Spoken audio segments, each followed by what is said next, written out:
Google Chromebooks now have screen recording built in as an option. So if you go to the bottom right-hand corner, the very bottom of the screen, you can choose screen capture. That's going to bring you up some options down here.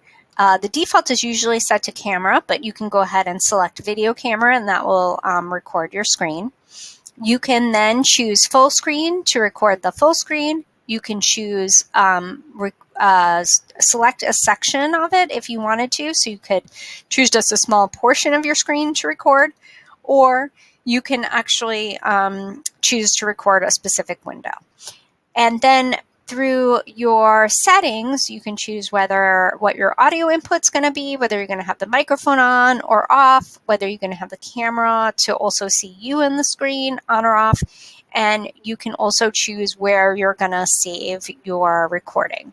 So if you go to Save To, and then you go to Select Folder, you can choose the folder that you want to record to, or it will go by default to downloads unless you've previously selected a folder.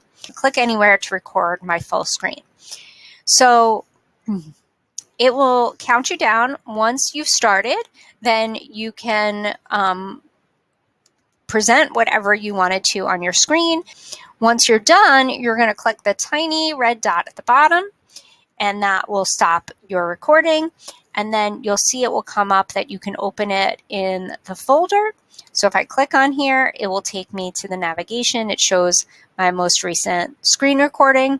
I also could get there by going directly through my Google Drive.